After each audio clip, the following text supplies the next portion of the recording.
जिंदगी हर रोज एक नया सबक देती है और गरीबी उन सबकों को सहनशीलता से सीखने की कला सिखा देती है। नमस्कार, मेरा नाम अभिषेक है और आप देख रहे हैं पिछले हफ्ते के करंट अफेयर को रिवीजन कर रहे हैं। आपको बता दें कि आप अगर हर रोज करंट अफेयर शो नहीं देख रहे हैं तो देखिए, आपको काफ़ी बेनिफिट मिलेगा। आपको बता दें कि हम पढ़ने जा रहे हैं 23 से लेके 29 जून तक के करंट अफेयर को। आइए शुरुआत करते हैं अपने पहले करंट अफेयर से, जहां पर आपको United nation public service day मनाया गया। United nation public service day आपको याद रखना है 23 जून को मनाया जाता है।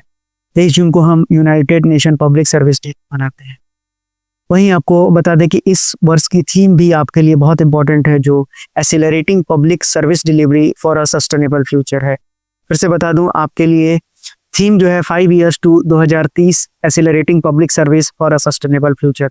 आपको बता दें कि ये SDG 16 को पूरा करता है। साथ ही साथ आपको ये भी बता दें कि SDG 16 जो है peace, justice and strong institutions के बारे में बताता है। बढ़ते हैं अपने अगले करंट अफेयर की ओर, जहां पर कि वर्ल्ड ओलंपिक डे 23 जून को मनाया गया। इस वर्ष की थीम है लेट्स मूव। आपको बता दें कि इंडियन इंटरनेशनल ओलंपिक कमेटी के हेड का नाम अब आपको याद रखना है, थॉमस बाग इनका नाम है। वहीं जो इंटरनेशनल ओलंपिक की शुरुआत की गई थी वो की गई थी पियरे डी कौबर्टिन के द्वारा। पेरिस में इसकी शुरुआत की गई थी, आपको ये याद रखना है। आपको कुछ इंपॉर्टेंट डेज भी याद रखने हैं, जैसे कि वर्ल्ड एनवायरनमेंट डे 5 जून को मनाया जाता है। साथ ही साथ आपको याद रखना है सिकल सेल डे पर सवाल पूछे जाने लगे हैं, और योगा डे पे निश्चित रूप से आपसे सवाल पूछा जाएगा, जो 21 जून को मनाया जाता है और इसकी थीम है yoga for one herb and one health. बढ़ते हैं अपने अगले सवाल पर, जहां पर कि इंडियन नेवी ने INS तमाल को जो है इंडक्ट कर लिया है। आपको बता दें कि इंडिया का ये लास्ट इंपोर्टेड वारशिप है। तमाल का दूसरा नाम तमाला भी है और इसे रशिया के कालिनिंग्राड में बनाया गया है।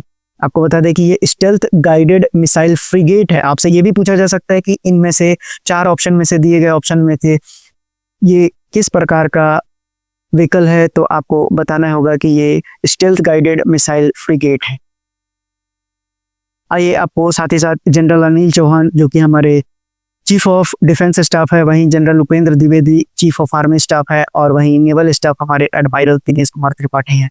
चीफ ऑफ एयर स्टाफ जो है अमरप्रीत सिंह है। पढ़ते हैं अगले करंट अफेयर की ओर, जहां पर कि आपको बता दें कि राजनाथ सिंह ने wings to our hopes volume 2 release किया है। ये एक बुक है जो राजनाथ सिंह के द्वारा रिलीज किया गया है। इसमें 51 स्पीचेस का कंपाइलेशन है जो द्रौपदी मुर्मू यानी प्रेसिडेंट के द्वारा दिया गया था। आइए बढ़ते हैं अगले ऑथर की ओर। ऑथर में आपको कुछ ऑथर्स के नाम आपको याद रखने हैं, जैसे कि women's life echoes of a revolutionary uprising in Iran freedom, Chowra Makaremi के द्वारा ये लिखा गया हुआ है। ये सवाल आपके एग्जाम में पूछे जाने की संभावना बहुत ज़्यादा है। वहीं आपको the new Bharat story Sanjeev Sanyal का पूछा जा सकता है। पाथ टू प्रॉस्पेरिटी विवेक देबरॉय द्वारा लिखा गया है। इंडिजीनियस फ्रीडम रमेश भोलप के द्वारा ये कुछ किताबें हैं। और साथ ही साथ इंडिया एज काफ़ी इंपॉर्टेंट किताब बनेगा आने वाले एग्जाम्स के लिए, जो निर्मला सीतारमण के द्वारा लिखा गया है। आपको बता दें कि उत्तराखंड जो है इंडिया का पहला स्टेट बन गया है जिसने फर्स्ट योगा पॉलिसी लाया है अपने यहाँ पर। बता दें आपको उत्तराखंड की जो कैपिटल है वो है देहरादून। वहीं यहाँ के चीफ मिनिस्टर का नाम है पुष्कर सिंह धामी और गवर्नर हैं गुरमीत सिंह। महाराष्ट्र ने भी साथ साथ माझी वसुंधरा 6.0 लॉन्च किया है। इससे इन्वायरमेंटल कंजर्वेशन एफर्ट को स्ट्रेंथन करना है, जो 5 एलिमेंट पर फोकस करता है, अर्थ, वाटर, एयर, फायर और स्काई पर। साथ ही साथ आपको बता दें कि इंडिया की माया राजेश्वरन ने क्लिंच किया है women's single ITF J200 Gladbach title Germany में। इन्होंने स्विट्जरलैंड की नूलिया मांता को हराया है। ये बात आप याद रखेंगे। अब इनका नाम काफ़ी इंपॉर्टेंट है, J200 ग्लैडबैक टाइटल, नाम आप याद रखेंगे माया राजेश्वरन। आपको बता दें अगला जो करंट अफेयर है, अगले करंट अफेयर में आप देखेंगे कि इंडिया ने अंडर 23 एशियन रेसलिंग चैंपियंस ने डबल टीम्स के साथ स्वर्ण पदक जीत लिया है। आपको बता दें कि फ्री स्टाइल में 6 पदक जीते गए हैं। 5 पहलवान का नाम आपको याद रखना है, निखिल, सुजीत, जयदीप, चंद्रमोहन और सचिन स्वर्ण पदक जीते हैं। कहाँ? अंडर 23 एशियन रेसलिंग चैंपियनशिप, जो वियतनाम के वू ताओ में हो रहा है। वियतनाम की राजधानी है हनोई और वहाँ की सबसे बड़ी सिटी है हो चिन मिन, आप याद रखेंगे। पैसिफिक ओशियन से ये लगता है, चाइना के साथ इसके टेंशन्स बने रहते हैं। आप देख सकते हैं यहाँ पर मैप में भी। आपको बता दें कि मनीषा भनवाला ने जो एशियन रेसलिंग चैंपियनशिप में 62 केजी फ्री स्टाइल में इन्होंने भी स्वर्ण पदक जीता है, ये भी आप याद रखेंगे। पढ़ते हैं अगले करंट अफेयर की ओर, जहां पर कि Indian post payment bank news में था, जिसने digital payment award ministry of finance से लिया है। बता दें IPPB की फाउंडेशन 17 अगस्त 2016 को हुई थी, जिसका हेडक्वार्टर नई दिल्ली में है। वही यहाँ के जो IPOS है यानी सेक्रेटरी डिपार्टमेंट ऑफ पोस्ट, उनका नाम है विनीत पांडे, याद रखिएगा इनका नाम, अब काफी चर्चित है। जसप्रीत बुमराह पहले एशियन बॉलर बन गए हैं जिन्होंने 150 विकेट लिए सेना कंट्रीज में। सेना का मतलब होता है साउथ अफ्रीका, इंग्लैंड, न्यूजीलैंड और ऑस्ट्रेलिया। आपको याद रखना है कि ये कपिल देव के बाद दूसरे बॉलर बन गए। कपिल देव पहले थे जिन्हें सेना कंट्रीज में वो 150 विकेट लेने वाले बने थे। आपको बता दें IPL से संबंधित कुछ बातें, IPL के विनर हैं इस बार के RCB। Final match Narendra Modi stadium में खेला गया था। बढ़ते हैं अगले करंट अफेयर पे। आपको याद रखना है शिवा सुब्रमण्यम रमन ने PFRDA का चेयरपर्सन का पदभार ग्रहण किया है। PFRDA व्यूज में है यानी pension fund regulatory and development authority of India, जिसका फाउंडेशन 23 अगस्त 2003 में किया गया था। हेडक्वार्टर नई दिल्ली में है और मिनिस्ट्री ऑफ फाइनेंस के अंतर्गत आता है ये। पढ़ते हैं अपने अगले करंट अफेयर पे, जहां पर कि RBI ने ट्रिम किया है प्रायोरिटी सेक्टर लेंडिंग टारगेट को स्मॉल फाइनेंस बैंक के लिए फाइनेंशियल ईयर 2026 से।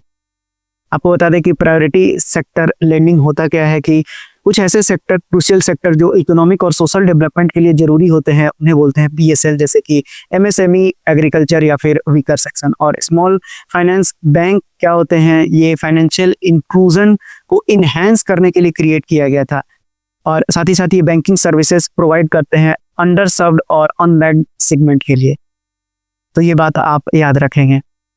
पढ़ते हैं अपने अगले करंट अफेयर की ओर, जहां पर कि बंकर बस्टर MOP और B2 न्यूज में था, यानी कि यूनाइटेड स्टेट ने बमबारी की है और इसका नाम है GBU-57 massive ordnance predator MOP। ये एक एडवांस बंकर बस्टर फॉर्म है जो यूनाइटेड स्टेट के द्वारा बनाया गया है। आप याद रखिएगा इसका नाम GBU-57 मैसिव ऑर्डिनेंस पेनिट्रेटर। ये कैसा बम है, तो बंकर बस्टर बम है, यानी बंकर्स में अगर कोई छुपा हुआ है तो वहां भी उसको ये उड़ा देगा। बढ़ते हैं आगे। ओम बिरला साहब हंस रहे हैं, तो ओम बिरला लोकसभा स्पीकर हैं। ये आपको बता दें कि इन्होंने national conference of estimate committee जो मुंबई में था, वहां पर कुछ आयोजन था, यानी कि 75वां एनिवर्सरी लोकसभा एस्टिमेट कमेटी का मनाया जा रहा था। वहां पर इनको चीफ गेस्ट के फॉर्म में बुलाया गया था। इस साल की थीम अब काफी इंपॉर्टेंट हो जाएगी, committee in effective monitoring and review of budget estimate for ensuring efficiency and economic in administration. ये आपको याद रखना है। फिर से बता दूं कि इस वर्ष की थीम है role of estimate committee in effective monitoring and review of budget estimate for ensuring efficiency and economy in administration. आपको बता दें कि ये 75वां एनिवर्सरी था, याद रखिएगा। एस्टिमेट कमेटी 1950 में गठन हुआ था। 30 लोकसभा के मेंबर होते हैं जिनको कि स्पीकर ही अपॉइंट करते हैं। इनका काम होता है बजट एस्टिमेट को रिव्यू करना, एफिशिएंट फंड पब्लिक फंड में यूज हुआ कि नहीं हुआ, उसके बाद रिकमेंडेशन देना एडमिनिस्ट्रेशन एफिशिएंसी के लिए, और साथ ही साथ गवर्नमेंट के एक्सपेंडिचर को मॉनिटर करना भी इसका काम होता है। आपको बता दें कि वेस्टर्न कमांडर जो इंडियन आर्मी का है, उसने IIT रोपर और IIT कानपुर के साथ डिफेंस पैक्ट किया है R&D के लिए। याद रखेंगे, काफी इंपॉर्टेंट है ये सवाल। उसी तरह ऑपरेशन मिडनाइट हैमर जो है USA के द्वारा चलाया गया है और इसे कोऑर्डिनेट किया गया था इजरायली फोर्स के साथ, जहां पर कि 3 न्यूक्लियर इंस्टॉलेशन जो ईरान में स्थित है, नातांज, फोर्डो और इस्फहान, जिसको कि 125 एयरक्राफ्ट और 7 B2 बॉम्बर के साथ अमेरिका ने उड़ा दिया है। याद रखेंगे, ऑपरेशन मिडनाइट हैमर आपसे पूछा जाएगा तो आपका जवाब USA होगा।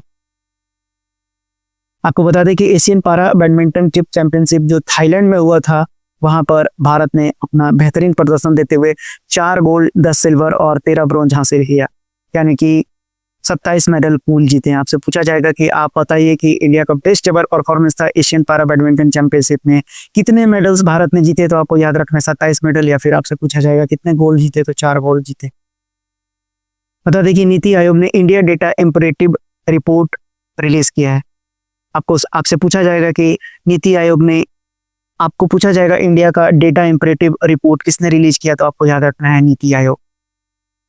याद रखिएगा इसका फोकस है डेटा क्वालिटी को इम्प्रूव करना और डिजिटल गवर्नेंस को भी इम्प्रूव करना। साथ ही साथ आप नीति आयोग बिल्कुल याद रखेंगे 1 जनवरी 2015 प्लानिंग कमीशन की जगह पे लाया गया। हेडक्वार्टर नई दिल्ली है। चेयरमैन नरेंद्र मोदी कभी नहीं पूछा जाएगा आपसे। वाइस चेयरमैन सुमर बेरी 100% पूछा जाएगा। और सीईओ के आने के चांसेस ज्यादा हैं, BVR सुब्रमण्यम है। बढ़ते हैं अगले करंट अफेयर पे आपको, जहां पर कि नव्या न्यूज में है। नव्या एडोलेसेंट गर्ल को एम्पावर करने के लिए सेंट्रल गवर्नमेंट के द्वारा लॉन्च किया गया है, जिसका फुल फॉर्म है nurturing aspirations through vocational training for the young adolescent girl. इसे सोनभद्र यूपी में पायलट प्रोजेक्ट के रूप में शुरू किया गया है। आपको बता दें कि मिनिस्ट्री ऑफ WCD यानी कि वुमेन एंड चाइल्ड डेवलपमेंट और मिनिस्ट्री ऑफ स्किल डेवलपमेंट के द्वारा ये चलाया गया है। साथ ही साथ आपको ललित उपाध्याय न्यूज में है, जो वाराणसी के रहने वाले और हॉकी के प्लेयर हैं। याद रखिएगा आपसे पूछा जाएगा कि ललित उपाध्याय किससे संबंधित है, तो हॉकी से संबंधित है। वहीं वर्ल्ड हाइड्रोग्राफी डे 21 जून को मनाया गया, जिसकी थीम है seabed mapping enabling ocean action. वहीं ऋषभ पंत दूसरे विकेट कीपर बन गए हैं जिन्होंने ट्विन सेंचुरी टेस्ट में लगाया, यानी कि एक ही मैच के दौरान में जो 2 इनिंग्स होती है उसमें शतक, दोनों इनिंग्स में शतक लगाने वाले ये दूसरे विकेट कीपर बन गए हैं दुनिया के। आपको याद होगा कि इससे पहले एंडी फ्लावर का ये रिकॉर्ड था। एंडी फ्लावर जिम्बाब्वे के खिलाड़ी हैं। एंडी फ्लावर और ग्रैंड फ्लावर भाई थे। अगर आप 90s के जन्मे हैं तो आपको पता होगा। ईरान ने अप्रूव कर दिया है बिल। उन्होंने IAEA से सिग्नेटरी अपने आप को हटा लिया है। IAEA international atomic energy agency. आपको बता दें कि जिसका फॉर्मेशन 29 जुलाई 1957 को हुआ था। वहीं इसकी हेडक्वार्टर बहुत इंपॉर्टेंट है, ऑस्ट्रिया वियना, बार बार पूछा जाता है आपसे। वहीं इसके डायरेक्टर जनरल हैं राफेल ग्रोसी। हाल ही में कुछ ऑपरेशंस न्यूज में थे, जो ट्रू ऑपरेशन ईरान के द्वारा चलाया गया, राइजिंग लायन इसराइल के द्वारा और मिडनाइट हैमर USA के द्वारा चलाया गया। बढ़ते हैं अपने अगले करंट अफेयर्स की ओर, जहां पर आपसे पूछा गया है अंबुबाची मेला के बारे में। अंबुबाची मेला कामाख्या टेम्पल में मनाया जाता है, जो असम के गुवाहाटी में स्थित है। आपको बता दें कि ये वुमेन एम्पावरमेंट से भी रिलेटेड है। आपसे सिर्फ इतना एग्जाम में पूछा जाएगा कि कामाख्या टेम्पल कहाँ सिचुएटेड है, या फिर अंबुबाची मेला किससे रिलेटेड है, तो कामाख्या मंदिर से रिलेटेड है, असम में है। ये बात आप याद रखिएगा। और ये किस लिए मनाया जाता है, तो menstruation period of goddess Kamakhya को सिंबलाइज करता है, यानी कि फर्टिलिटी और पावर ऑफ प्रोक्रिएशन को ये सिंबलाइज करता है। ये भी आप याद रखिएगा। बढ़ते हैं अपने अगले करंट अफेयर की ओर, जहां पर कि एक इंडेक्स आया है जिसका नाम है ग्लोबल पीस इंडेक्स, जिसमें भारत को जो स्थान दिया गया है, भारत से पहले आप जान लीजिए कि जो पहला स्थान है वो आइसलैंड को दिया गया है। आपको बता दें कि इसे पब्लिश किया जाता है इंस्टीट्यूट फॉर इकोनॉमिक और पीस के द्वारा। साथ ही साथ आपको भारत के बारे में तो बिल्कुल पता होनी चाहिए। भारत की रहने की 115 हो गई है, जो 116 2024 में थी। बांग्लादेश 123 पर है, पाकिस्तान 144 और अफगानिस्तान 158 पे। याद रखिएगा, कुछ इंपॉर्टेंट इंडेक्स आपके सामने मैंने रिवाइज करवा दिया है आपको बता दें कि इफ्को यानी कि इंडियन फार्मर फर्टिलाइजर्स कोऑपरेटिव ने पहला ओवरसीज में अपना नैनो फर्टिलाइजर प्लांट बैठाया है, जो कि ब्राजील में स्थित है। ब्राजील में भारत का पहला नैनो फर्टिलाइजर प्लांट बनेगा, जो भारत के इफ्को बनाएगा। आपको बता दें कि भारत में पहला जो प्लांट बना था नैनो फर्टिलाइजर का, वो कलोल गुजरात बनाया गया था। फ्रेंच साइंटिस्ट ने फाइंड किया है नया ब्लड टाइप गुआडेलोपे वुमेन में। आपको याद रखना है कि गुआडेलोपे वुमेन किससे संबंधित है, तो आपसे पूछा जाएगा किससे संबंधित है, तो आपको याद रखना है कि ब्लड ग्रुप से संबंधित है ये। आपको बता दें कि इसको ग्वादा निगेटिव नाम दिया गया है। याद रखिएगा ग्वादा निगेटिव के बारे में आपसे यही पूछा जाएगा। ये 48वां ब्लड सिस्टम है, जिसमें जीन का भी नाम आपसे अच्छे एग्जाम में पूछा जाएगा, जिसका नाम है PIGZG। वहीं इसका पहला डिटेक्शन 2011 में एंटीबॉडी का किया गया था और कंफर्म किया गया था DNA के थ्रू 2019 में। बढ़ते हैं अपने अगले करंट अफेयर की ओर। आपको बता दें कि क्रस्ट स्टोन जो है क्लाइमेट चेंज फाइट करने में मदद करेगा। आपसे पूछा जा सकता है कि इनहैंस्ड वेदरिंग किससे संबंधित है। तो इनहैंस्ड वेदरिंग आपको पता होगा, मैंने बताया क्लाइमेट चेंज से संबंधित है। यही आपसे सवाल पूछा जाएगा आपके एग्जाम्स में। वहीं आपको बता दें कि 23 साल की electronic and communication engineering Janvi Dangeti news में आ गई है, क्योंकि इन्हें नासा, और ये आंध्र प्रदेश की रहने वाली हैं, और नासा के टाइटल और ऑर्बिटल स्पेस मिशन के लिए इन्हें सिलेक्ट कर लिया गया है, जो 2019 के लिए।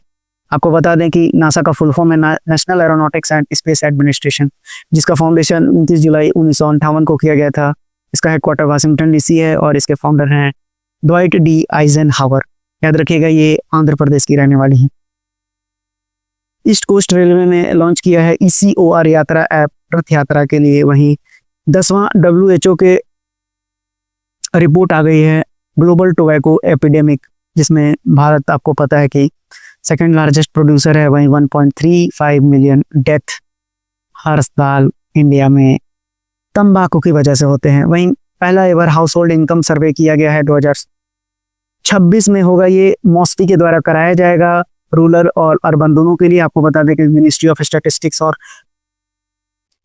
Statistics and planning implementation Rao Inderjit Singh इसके मंत्री हैं, और ये कंडक्ट किया जाएगा NSSO के द्वारा, यानी नेशनल सैंपल सर्वे ऑर्गेनाइजेशन के द्वारा। साथ ही साथ आपको बता दें कि नाटो यानी आपको पहले इसका फुल फॉर्म जान लेना चाहिए कि नाटो है क्या। तो नाटो का मतलब है नॉर्थ अटलांटिक ट्रीटी ऑर्गेनाइजेशन, जिसकी हेडक्वार्टर ब्रुसेल्स बेल्जियम में कई एग्जाम से पूछा गया है। वहीं इसका फाउंडेशन 1949 में हुआ था। 32 मेंबर स्टेट्स हैं इसमें, 30 यूरोपियन हैं और 2 नॉर्थ अमेरिकन हैं। तो नाटो ने अपना डिफेंस बजट बढ़ाने के लिए 5% से एग्री होने जा रहा है। आपको बता दें कि आर्टिकल 5 के तहत ये किया जाएगा नाटो के चार्टर से। बढ़ते हैं अपने अगले करंट अफेयर की ओर, जहाँ पे कि नोवो नॉर्डिस्क वेगोवी ये न्यूज़ में है, जो भारत में ये दवाई लॉन्च हो गई है आपके मोटापे को कम करने के लिए। अब आपको दौड़ने की भी जरूरत नहीं है, बस लेटे लेटे दवाई को खाइए और पतले हो जाइए। क्या ऐसा करना ठीक है सरकार के द्वारा? मुझे नहीं पता, कमेंट बॉक्स में ज़रूर बताइएगा। शुरुआती कीमत अगर आप देखेंगे तो 17,000 से 26,000 के बीच में होगा। आप सोच के देखिए, ये इनका ये भी कहना है कि हार्ट हेल्थ को ये 20% तक कम कर देगा। पता नहीं, दवाई भी अब मोटापा कम करने के लिए यूज़ किया जा रहा है। आप दौड़ेंगे नहीं, आप साइकिलिंग नहीं करेंगे, किसी तरह का शारीरिक वर्क नहीं करना चाहते हैं, ठीक है। चलिए बढ़ते हैं अगले न्यूज़ पे। Widely used fungicide found to be driving C tropicalis infection. आपसे पूछा जाएगा कि सी ट्रॉपिकलिस इन्फेक्शन किससे संबंधित है, तो फंगस से संबंधित है। ये आपको याद रखना है। आपको ये कुछ भी याद नहीं रखना है, ये उन एग्जाम्स के लिए है जहाँ पर मेंस आंसर राइटिंग और या फिर 3 या 4 ऑप्शंस में लिखने के लिए आता है। 1 लाइनर में केवल आपसे पूछा जाएगा कि सी ट्रॉपिकलिस इन्फेक्शन किससे संबंधित है, तो फंगस से संबंधित है। आपको बता दें कि चचा को जो आप देख रहे हैं, 8 अगस्त को नया बांग्लादेश डे मनाया जाएगा। सिर्फ आपको याद रखना है, न्यू बांग्लादेश डे कब मनाया जाएगा, तो 8 अगस्त से मनाया जाएगा। एक्सियम 4 मिशन न्यूज़ में है, जहाँ पर कि ड्रैगन स्पेस क्राफ्ट डॉक किया गया था इंटरनेशनल स्पेस स्टेशन के साथ, जिसमें कि आपको शुभांशु शुक्ला का नाम याद रखना है। आपसे पूछा जाएगा कि शुभांशु शुक्ला का किस मिशन से संबंधित है, तो ये आप याद रखेंगे एक्सियम 4 मिशन से। आपसे और कुछ नहीं पूछा जाएगा इससे। आइए देखते हैं कुछ और न्यूज़। आपको बता दें कि एनुअल काता रगामा इसाला फेस्टिवल श्रीलंका में मनाया जाता है। वहीं ऑपरेशन बिहाली इंडियन आर्मी के द्वारा ज्वाइंट ऑपरेशन जम्मू कश्मीर में चलाया गया। अब शिखर धवन भी अब क्रिकेटर से राइटर बन गए हैं। इन्होंने किताब लिखा है the one cricket my life and more, जो कि पब्लिश किया गया है हार्पर कॉलिंस के द्वारा। 26 जून को international day in support of victim of torture मनाया गया, जिसकी थीम थी torture a crime against humanity. जरूरत थी क्या है टॉर्चर करने की, अगर सब कोई अपना अपना काम देखे तो। चलिए साथ ही साथ 26 जून को international day against drug abuse and illicit trafficking भी मनाया गया। Break the cycle stop organised crime इसकी थीम थी। नीरज चोपड़ा ने फिर से Ostrava golden spike javelin title जीत लिया है। ओस्ट्रावा गोल्डन स्पाइक टाइटल किसके द्वारा जीता गया है? नीरज चोपड़ा के द्वारा। या फिर ये भी पूछा जा सकता है कि ओस्ट्रावा गोल्डन स्पाइक टाइटल किससे संबंधित है, तो जैवलिन से संबंधित है। अमित शाह ने द इमरजेंसी डायरी का विमोचन किया है, जिसमें ये बताया है कि हमारे देश के प्रधानमंत्री ने क्या रोल निभाया था इमरजेंसी के दौरान। आपको बता दें कि इमरजेंसी के 50वां सालगिरह मनाया गया। वहीं आरबीआई और बैंक जो है डीपीआईपी यानी डिजिटल पेमेंट इंटेलिजेंस प्लेटफॉर्म लाने वाला है। वहीं आपको बता दें कि आनंद पद्मनाभा टेम्पल जो उडुपी डिस्ट्रिक्ट कर्नाटक में स्थित है, वहां पर एक एंटिक लैंप पाया गया है। खगोलविदों के द्वारा ये खोजा गया है। 15वां सेंचुरी का ये टेम्पल है। इंडिया और साउथ अफ्रीका ने पैक्ट किया है सबमरीन कॉपरेशन पे। इंडिया की वुमेन्स टीम ने अंडर 17 एशियन रेसलिंग चैंपियनशिप जीत लिया है, जो वुंगटाओ वियतनाम में हो रहा था। आपको सिर्फ पहला नाम याद रखना है इंडियन, दूसरा चाइना और जापान याद रखने की जरूरत नहीं है। 10 मेडल, इसमें 5 गोल्ड मेडल है। बढ़ते हैं अपने, आपको बताया था मैंने बहुत डिटेल में कि बिहार को पहला न्यूक्लियर पावर प्लांट मिलेगा जिसमें एसएमआर टेक्नोलॉजी का यूज किया जाएगा। एसएमआर भी मैंने आपको बहुत डिटेल में समझाया था। अगर आप डेली करंट अफेयर नहीं देख रहे हैं तो देखिए, आप अपने नॉलेज को इन्हेंस कीजिए। एसएमआर यानी स्मॉल मॉड्यूलर रिएक्टर, जिसकी कैपेसिटी है 5 से 300 मेगावाट, बिजली पैदा कर सकता है न्यूक्लियर एनर्जी के थ्रू। यहाँ पर फ्यूजन की प्रक्रिया होगी, ना कि फिजन की प्रक्रिया। यहाँ फिजन की प्रक्रिया होगी, फ्यूजन की नहीं। आपको बता दें आर्टिफिशियल सन किस से संबंधित है, तो आपको आर्टिफिशियल सन टोकामेक या फिर ईस्ट आपके ऑप्शंस में रहेगा, वही बताना है आपको। आपको बता दें कि ट्राइजेमिनल न्यूरल्जिया न्यूज में है, जो कि सुसाइडल डिजीज के नाम से भी जाना जाता है। आपसे एग्जाम में पूछा जा सकता है कि सुसाइडल डिजीज हाल ही में खबरों में था, उसका नाम क्या है, तो ट्राइजेमिनल न्यूरल्जिया। मैंने इसको काफी डेप्थ में आपको एक्सप्लेन किया हुआ है। वहीं आपको बता दें कि इंडिया नाइजीरिया के बाद दूसरा कंट्री बन गया है जहां पर कि सबसे ज्यादा अनवैक्सीनेटेड चिल्ड्रन है, ऐसा लैंसेट की रिपोर्ट कहती है। बता दें कि आपको 1.44 मिलियन चिल्ड्रन जो है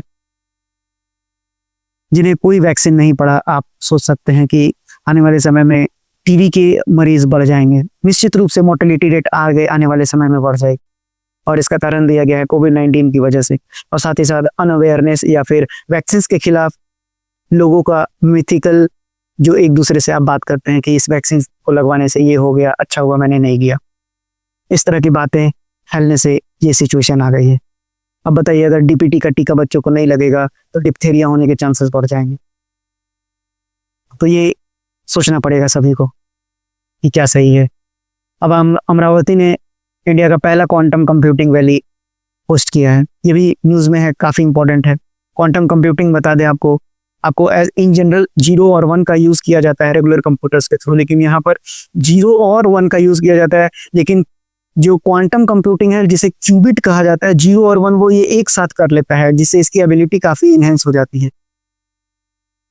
तो आपको याद रखना है, ये डिपार्टमेंट ऑफ साइंस और टेक्नोलॉजी के तहत काम करता है, जिसके मंत्री हैं डॉक्टर जितेंद्र सिंह। आगे बढ़ते हैं, जहां पर कि ICG induct Adamya the first FPV out of the 8 being build by the GSL. Goa shipyard limited के द्वारा अदम्या, जो कि पहला फास्ट पेट्रोल वेसल्स है, जिसको कि इंडक्ट कर लिया गया है इंडियन कोस्ट गार्ड में। ये बात आप याद रखिएगा। जगन्नाथ यात्रा से संबंधित मैंने काफ़ी आपको न्यूज़ समझाया था। बता दें आपको कि जगन्नाथ रथ यात्रा पूरी से संबंधित है, पूरी उड़ीसा से संबंधित है, जो कि 9 दिन का फेस्टिवल है, जिसमें लॉर्ड जगन्नाथ, बलभद्र और सुभद्रा से ये संबंधित है। याद रखिएगा, ये 3 नाम आपसे पूछा जा सकता है और आपसे कुछ भी नहीं पूछा जाएगा। यहाँ से रथ यात्रा है, 9 दिन तक चलेगा। किससे संबंधित है? लॉर्ड जगन्नाथ, बलभद्र और सुभद्रा से। कहाँ पर? पूरी उड़ीसा में। आपको बता दें कि यूनियन मिनिस्टर सर्बानंद सोनोवाल, जहाज रानी मंत्रालय है इनके पास, इन्होंने पहली बार मैरीटाइम सेक्टर में एनबीएफसीज लाया है, यानी नॉन बैंकिंग फाइनेंशियल कॉर्पोरेशन, जो कि कंपनी एक्ट 2013 से काम करती है, कंपनी एक्ट 2013 के हिसाब से काम करती है। याद रखना है आपको ये न्यूज़। वहीं सागरमाला ओवरव्यू दे दूं, जो लॉन्च हुआ था 2015 में, यही आपसे पूछा जाएगा। साथ ही साथ आपको बता दें कि second Asian squash double championship India ने तीनों टाइटल जीत लिए हैं, यानी मेंस डबल, वुमेन्स डबल और मिक्स्ड डबल। मेंस डबल में अभय सिंह और वेलवन सेंथिल कुमार ने जीता, वहीं मिक्स्ड डबल में अभय सिंह और अनाहत सिंह ने जीता है, और वुमेन्स डबल में अनाहत और ज्योत्सना ने जीता है। याद रखिएगा, ज्योत्सना देखिए बिल्कुल जोश में है।